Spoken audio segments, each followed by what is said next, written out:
Voilà, en tout cas, merci les sous d'Andé Tokuta Lelo. C'est toujours un grand plaisir. Il y a partager les labino fort. Les labino fort. Atabatu a finga nga men, les labino fort. Et ça là, on a bien. Voilà, en tout cas, merci Nabino. Les lots au bêta solo, il y a gommage. Gommage. Est-ce que gommage, parce qu'on a besoin aux anatans.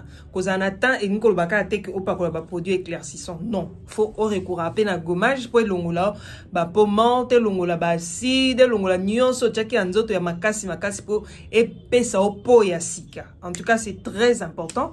Il y a aussi la gommage. Mais, gommage on ko c'est la ndenge nini et puis quand est-ce que c'est la gommage, est-ce que ça pour tout type de peau, est-ce que ça pour ba candidat unique, tout ça là. En tout cas, juste après ça, tokutani su poto betali solo. Bienvenue.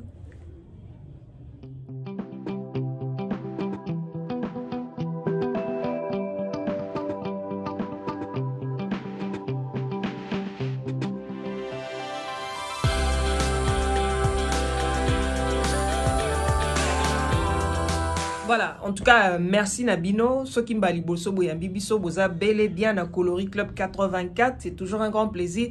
Il y a qu'on partage Nabino, to sepela Nabino makasi, to lela bino makasi, ndebino pe bolela biso makasi, to lela bino fort. Alors, ko beta li solo Nabino, ils sont très important. Lelo na yena 6 types. Il y a gommage. Parce que, cause na peau très propre, cause na peau lisse, cause na peau éclatante. Et c'est que au là, bah produits comme lotion éclaircissante ou bien sérum ou bien savon. Non, tu as besoin il y a gommage. Gommage permettra à ce que peau nayo au nettoyer et fongolo bah ma doucement toi on a peut permettre que ROYO tu as produit en tout cas produit vanda. Et déjà, à partir de 25 ans, ou bien au-delà de 25 ans, on peut dire ça, parce qu'on a 25 ans pour les os se régénérer en Gomoko. À partir de 30 ans, au Matiti Likolo, en tout cas, c'est très important, et aussi, la gommage, parce que pour Nabiso et Botama sous Yango Mokote.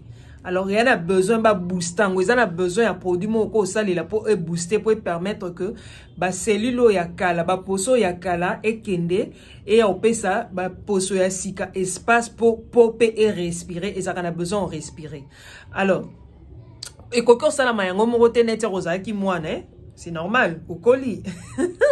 Alors, le roi au colis faut qu'on booster, faut qu'on luka ni ne ko ça et qu'on permettre à ce que poso nanga et zonga isu ya sika. Hein? Moi, bah, éclat, moi, bah, peps. Et on a su yasika. Alors, il faut recourir à gommage.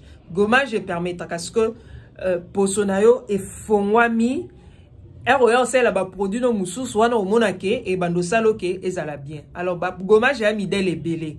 Mais, par contre, on a longi, et c'est ngaka, bah, gommage, il y a, bah, graine makasité, ou bien grain makasité. Parce que bah boule wana RMOP ils ont épais ça moi difficulté surtout ce peu comme sensible hein RMO est dérangeant. Alors les mieux pour les visages hein, et c'est bah grain et à l'amitié et à la fine très fine c'est très important. Bah gommage j'ai mis des belé mais le on a même le bino kaka 6 modèles pour comprendre 6 modèles en a pourquoi. En tout cas c'est pour tout type de peau et dépendre na yo. OK. Alors premier gommage j'aime ça oh ngamo pe na ça là on a les langues bien et ça mingi pona elongi et ça gommage ya Sivoderm parce que os exfolier au même moment gommer exfolier c'est la même chose hein ils ont synonyme de compliqué biso et ça gommer et ça exfolier au même moment. En tout cas j'aime beaucoup yango eza Sivoderm yango et ça bon na ba graine ya et ça mis na abricot bomoni ba graine nango na kati eza vraiment mikie.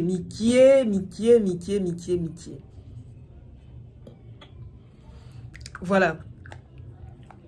Et ça va bien parce que et fongo et nettoyer qu'avant mais fongo la peau bien. C'est pour tout type de peau hein. Aux à la pembe, aux à la moun. Et puis ça hydrate la peau. Ils ont exfolié très bien, ils ont hydraté, ça n'éclaircit pas. Ils ont aidé, ils ont exfolié pour donc ils permettent à ce que et fongo la port bien pour écota.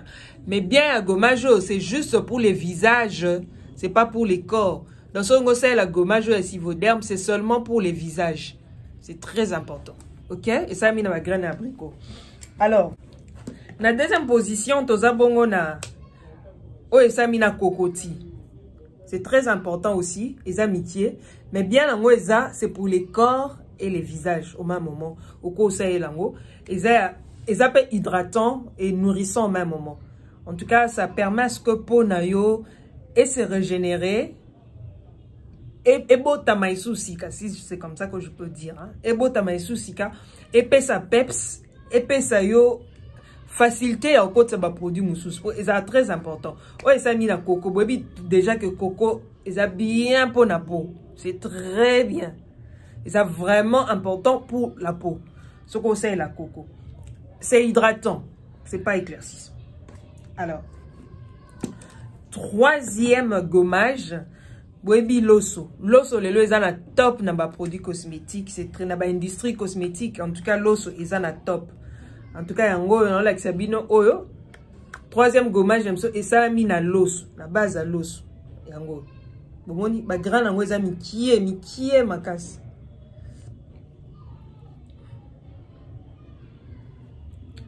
Oh, ils ont marqué, il y a. Voilà. C'est pour les corps et les visages. Différence quand on a sous yango. Oh, au conseil, on est longi, au conseil, on peut nanzoto. Ça hydrate au même moment les corps. C'est très important. Après, on a tout le gommage na biso oyo. Et ça a mis un mélange na cocktail, hein, il y a des fruits ébélés. Vous voyez bien, on peut ça vitamine white. C'est éclaircissant. Oh, et telisaka. Et ça gommage et telisaka. En tout cas, c'est éclaircissant. Et ça me fait na nine belé, hein. Et ça na mélange à bafou. Donc au conseil lango, ba grand on peut bon les amitiés. C'est pour les corps et les visages. Bato balinga côté là. Donc au côté on a kati ya routine na yo parce qu'on a besoin au thé là. On a besoin au hydrater. Bien sûr que ça hydrate mais ça éclaircit au même moment la peau. Qu'on a besoin au thé là. Alors ezaka savante ezaka mafuta te et comment makambo belé pour noter donc ba choko wana kala wana wezaka ke nzoto couleur muso long couleur muso si là déjà donc si vous avez besoin de là faut ezala uniforme alors faut dépenser alors à part ça tous en oil menthe et ça mis la menthe hein?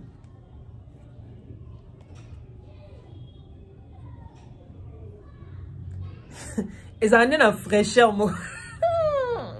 En tout cas, ça au chango na peau. Hein? Au évidemment, ça au lié. Moi, au lié chiclé. Il y a menthe. Moi, ni fraîcheur, on est à la carte, il y a mon quand est-ce que fraîcheur, on peut et ça là, on a peau et en gros, ce qu'on sait la menthe. En tout cas, ils ont la fraîcheur, moi, bien. Je kiffe parce qu'on a ça là. Et puis, ça au peau. Pour moi, ils ont sembe, peau, ils ont la lisse. Et puis, oh là, là, bien. Fraîcheur à ma casse. Voilà. Alors, dernier gommage, c'est uniquement pour les pieds. Moni, ba makolo ezake kuba, ba makolo muso ezana ba tampon na makolo. Hein, ba tampon. Ba tampon ezana makolo, ezana ba quinto.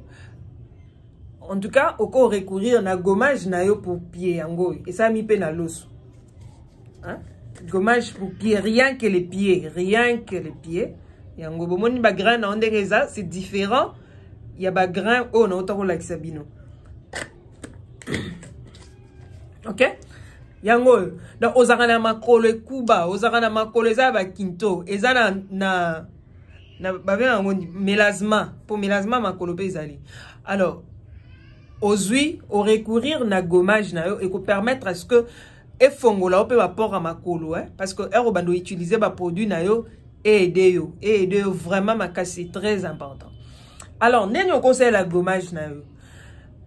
Gommage c'est que au côté na douche, au sokol na nzoto na ona eau tiède, eau froide te, eau tiède fongola ke débouchaka ba madouso nzoto ba bengi port, ko bande longiti na se et débouchaka pour permettre à ce que eroya o tchaba produit, eroya o sokola maye kota vraiment tinakati. Alors, au sokol na eau tiède, na lobi eau chaude te, c'est différent. Eau tiède, pour être musuba zara eau chaude te.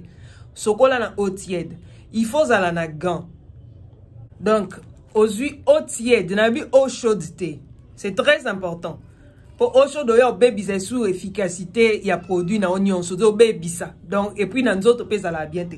Au sokol, au continent na douche bon bato baza na douche ou bien ozaka na kikoso oza no problème ezaka que osokola okoti na douche so za kikoso o memi 2 seaux na yo hein c'est très important donc oza na 2 seaux moko ya maya malili moko ya eau tiède ozui okoti na douche à l'aide à gants oyo ba gants exfoliant hein ozui gants na yo en tout cas ko frotter makasi te on dirait ozonika na manyuka ya bambou so pe ya ndeni ezokisa o te. Il faut au salango avec douceur. C'est très important. Parce que ceux qui ont baby sa peau na yo, ceux qui ont frotté ma cassi et que baby sa peau, ozo agressé peau, alors c'est pas bien. Alors, aujourd'hui, on sokoli nzoto non normalement. Après, elle aussi, au repangu sa maïté. Aujourd'hui, si ko gommage na yo, au bandi ko appliquer na nzoto. Ou appliquer vraiment gommage non partout na nzoto. Gant au pèse à la bien, mais le problème est que gant oyo, vous voyez bien, et mais la gommage et remet la produit nyonso, alors il permet de que produit non et vendre dans les autres. Par contre, ça c'est différent. Vous m'en avez des petits tricots, ou les essuie, hein, ou les petits tricots, ils en ont ma douce, c'est très important. Ok? Aussi pour gommage, bah toujours na peau ou les humide. Kokendo chango te na peau sec ou peau sèche, hein. Voilà. Quand le chango na peau sèche, c'est toujours sur une peau humide, c'est très important. Si on tient la peau sèche, c'est l'eau te pose au bébé, ça peut sous peau na yo. Au qui pose au hein, à force de gratter, hein. Voilà. Au mouillé corps, comme mouillé te au sokolinde nan bien avant. Pour elongo la basalité, au kamso bimaki, biotambolaki, c'est très important. Comme mouillé te on a aux huiles maïbo bois qualité. Sokola pena aux huiles nyuka na on a savon on donne au sokola normalement aux huiles au sokoli. Mais na eau tiède. Après aux huiles gants na yo, aux huiles gommage na yo. Au repas ça maïto tika na douche. Aux huiles gommage na yo, au tien na gants au bandi. Ko frotter boete salaka malembe les mouvements circulaires sur tous les corps tina elongi les mouvements circulaires déjà gants o ezaka makasi ezalo kwa linyuka o ya mama nyuka na kala wana o ezaka ya makasi wana ba singa wana eza makasi donc zoa frotter malembe ko agresser nzoto te ko kompe na elongi sa ba mouvement circulaire malembe c'est très important. Et permettre à ce que gommage na ekota. Au sali bongo au zeli moins 3 minutes. Hein? Après, au zoa maï ya malili cette fois-là au sokoli. Alors, pendant longo la ba graine, ba biloko na yo se tika la ba graine, mike ba produit on se tika la ya gommage no po la na ngote. Au huile savon na yo ou bien gel na yo. Nettoyant, gel éclaircissant thé. Aux huiles gel au sokoli laka, ce qui gel hydratant na évité. Mais gel na yo au kozo sale laka ou bien savon au sale la savon éclaircissant pété. Faut savon normal. Aux huiles savon na yo aux huiles holandisi au longoli ba graine na nyonso. Ba salita na nyonso etika ka ya gommage. Au ko sentir yo mo po na yo eza bien. Après au bima douche au kozo crème hydratante ou pas ou bien ba huile végétale na o sale laka. Aux huiles opacol, copacola ba produit éclaircissant. Et ça, le cola aux ziki, aux huiles sous ma moto mi sopeli. C'est pas bien. Aux huiles au salibongo. Alors, gommage nao. Ce que ça tine elongi au sali. Ce que ça ya elongi au suki pen elongi. Ce que ça d'autres mba au sali la même chose. Donc 2 fois par semaine, dans un premier temps, ça peut aller. Mais kokendo de la te au gomenzo to babi chaque jour na sala gommage pour na te la te. Et surtout ce qu'on sait la net gommage éclaircissant. Évitez à rosser la paix gel éclaircissant. Donc ceux qui pensent la gommage éclaircissant, tika gel éclaircissant et vanda, tika produit éclaircissant et vanda. Ça là va produit hydratant pendant la journée. Gommage les aura bien le soir. Le soir c'est mieux. N'habite pas ça gommage na tongo gommage na tongo non. Ça là on a pourquoi ils aura bien et permettre que produit et vanda pour na bouton vraiment des produits vanda ka etambo la rapé bien à katsanzoto. C'est très important. Oh na yoka kité. Voilà. Alors, sur aussi si n'est pas au salé produit hydratant. Donc cause à la crème ou bien ba huile et à la hydratant et à l'éclaircissant. C'est très important. Pour nous rater chose ça l'éclaircissant yo mo na réaction et ça na peau non après le beau gommage à tout. En tout cas 1 ou 2 fois même chose à peau sèche au conseil la gommage c'est pas un problème. 1 fois ou 2 fois surtout pour la peau grasse hein na longueur c'est très important. 1 fois ou 2 fois la semaine, mais kokendo de là te po obé bisapo na yo. C'est bon? Oui, c'est bon. Ok. Alors, les lots soutien. Bobo sanate, bo partager, bo liker, bo s'abonner. Mais tout nande kana lo ba na ko répondre na ngata so 18 ans aux éli kana o répondre, c'est pas un problème. OK? Voilà, les lots soutien. Merci Nabino. Bye.